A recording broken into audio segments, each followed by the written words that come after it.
Hello and welcome to Loretta Lizard's Blanket. And right here is Loretta, and right here is her little blankie. How lovely is that? Hey, this is an on your own problem.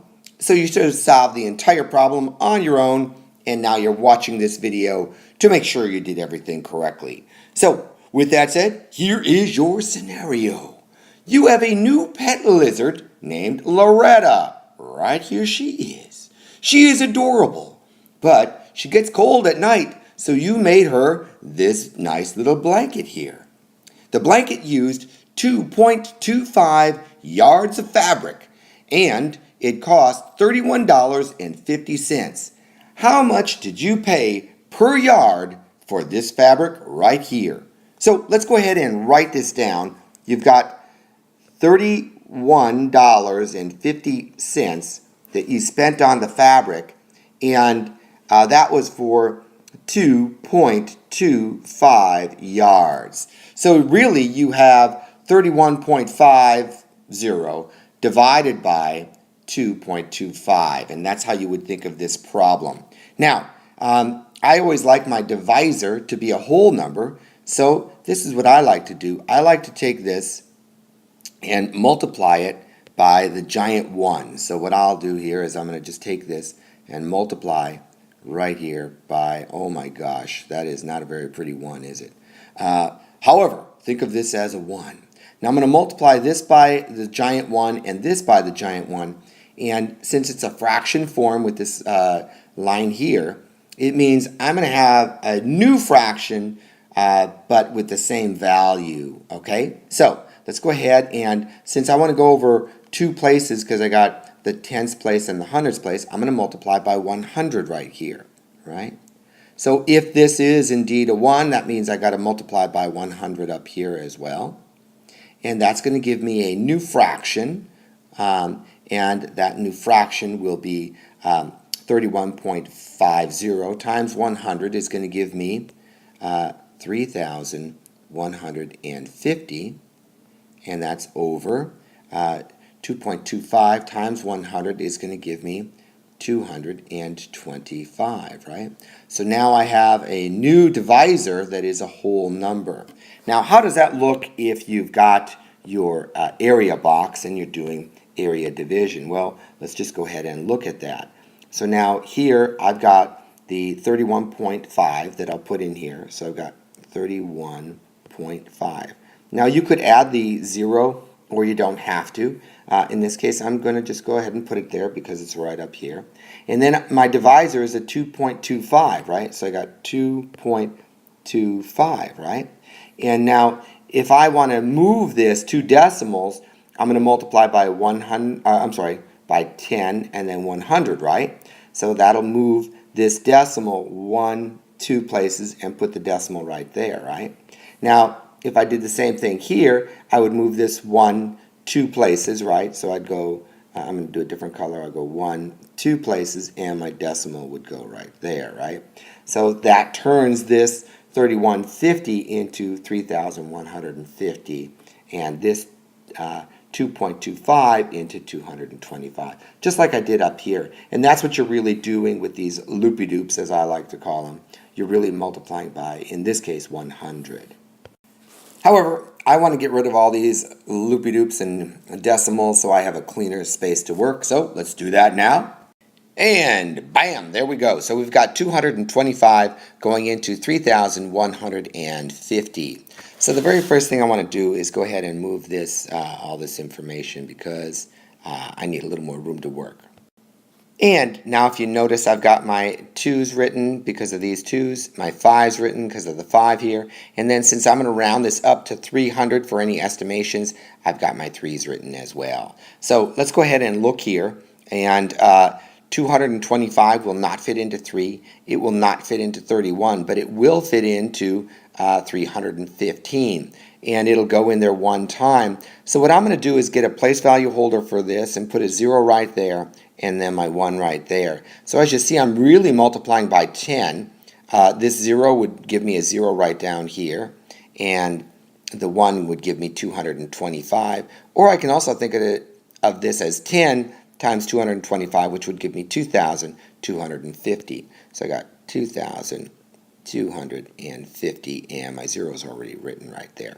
So next, I just want to look for any trouble coming and then subtract. And sure enough, I have no trouble here or here, but I do have trouble coming right here. So I'm going to borrow from this 3, turn that into a 2, and turn this 1 into 11, and now I'm good to go. So I'm going to add another area box, and I'll do that right here. And bam, there we go. And now I get 0 minus 0 is going to give me 0 here. 5 minus 5 will give me a 0 here. And 11 minus 2 is going to give me 9 right here. And then 2 minus 2 zeroes out. So now I'm going to be looking, and here's where I'm going to use the 300 as my estimation, right? So how many times can 300 go into 900? And that would go in there, as you can see, 3 times, right? Imagine that each of these have 2 zeros behind it, so 300, 600, 900, right? So I'm going to multiply by 3 right here, and I'm going to get 3 right there. And now I'm using the real numbers here, right? So I'm going to go 3 times 5 is going to give me 15. I'm going to drop my 5 and carry my 1. So 5 and carry the 1 right up here. And then I've got 3 times 2, which is going to give me 6, plus this 1 is going to give me 7. And then I've got 3 times 2, which will give me 6 again right here. And now I'm going to subtract, but before I do, I got to look for any trouble coming, and I got it right away, don't I? So I'm going to borrow from this. I'm going to think of this as 90, and I'm going to borrow from 90 and turn this into 89. I'm going to drop it just 1, and then this will turn into 10. And now I'm all good to go. I got no trouble here, and none there. So next I'm going to add another area box, and I'll plug that in right here. And then I get 10 minus 5 is going to give me 5 right here. 9 minus 7 will give me 2 right here. And 8 minus 6 is going to give me another 2. And lo and behold, if you look here, this 225 will fit in there exactly one more time. So I'm going to write 1 up here, and then 1 times 225 will give me 225 exactly, which is beautiful. And that's going to zero out. So now all I have to do is add these up, and I'll get my answer.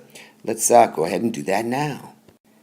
And here we go. I'm going to draw my line and add up in this direction. I get 1 in the tens column, and then I got 3 and 1 is going to give me 4 in the ones column, and 14 is your answer.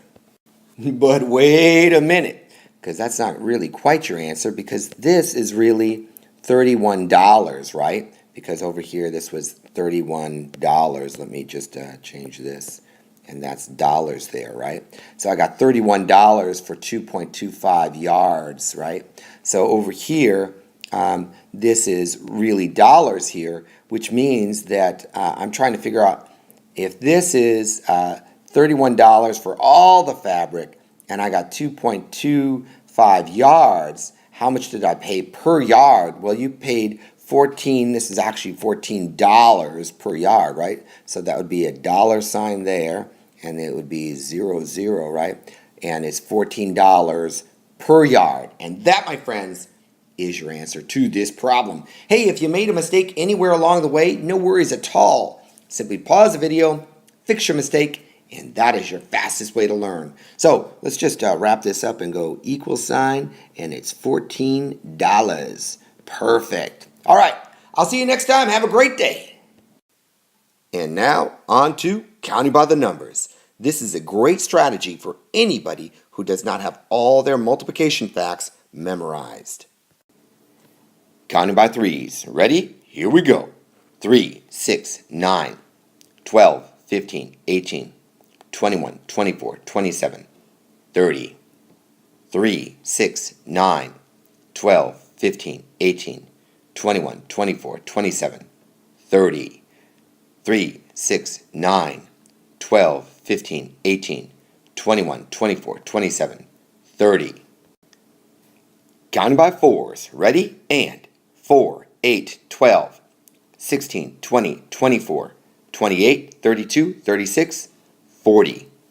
4, 8, 12, 16, 20, 24, 28, 32, 36, 40. 4, 8, 12, 16, 20, 24, 28, 32, 36, 40. Counting by sixes, here we go. 6, 12, 18, 24, 30, 36, 42, 48, 54, 60. 6, 12, 18, 24, 30, 36, 42, 48, 54, 60. 6, 12, 18, 24, 30, 36, 42, 48, 54, 60.